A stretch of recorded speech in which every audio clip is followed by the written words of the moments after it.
Welcome back to the Ingraham Angle, live from London. Today, it wasn't all protests for us. We also managed to visit a local pub with Brexit leader Nigel Farage.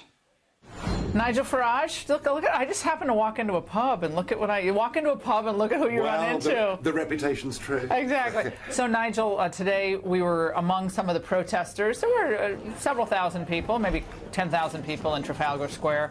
There were communists, socialists, and people who just are anti-Trump in the most vehement way.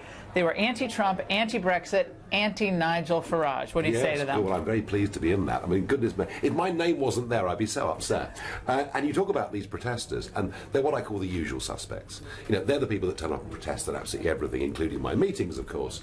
But among them, more significantly, was one Jeremy Corbyn.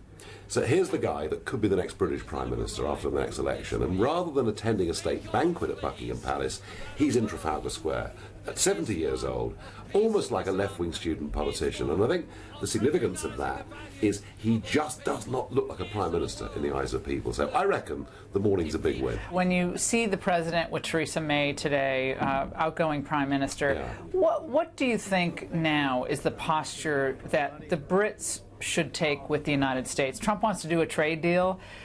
Is that realistic, given the flux that we're in with the leadership? It's completely realistic. I mean, I have to say, though, I'm getting a bit tired of this conversation. Should we talk about a trade deal? I think it's time to act. I think it's time we formed a committee of industrialists and businessmen and women. The Americans did the same. Why don't we actually start the work on this? For people in the United States who don't quite understand the British system, it's very different from our own.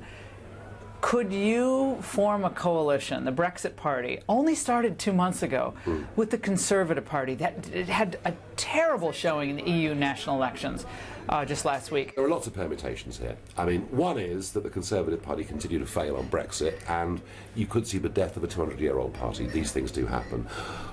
More realistically, post Mrs May, they will get a leader with a little bit more courage. Who is it? Give us some names. Well, you know, it could be Boris, but Boris talks a big game, but often doesn't deliver. Boris Johnson. Yeah, you know, and he's a great personality and people know him, but you know, we'll have to see who emerges out of this. It's the great battle of the West. It's globalism versus nationalism. That's the debate that is going on. It's the issue of our times, and the epicenter is here in London right now. And I can tell you, having spent 25, and you know this, I've spent 25 years fighting for this. I am absolutely certain that British public opinion is with us.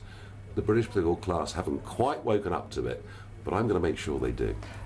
Fast forward, Joe Biden somehow wins the nomination. He wins the nomination, but then he ends up winning the presidency. What would that mean to the globalist influence in Europe? They'd be thrilled, would they not be, to go back to business as usual? We're on the right track, but I feel that if Brexit was to fail, that would make the likelihood of Biden winning even more likely. And we are going to win. Nigel, thank you for being here today. Thank you very much. All right, cheers. Cheers.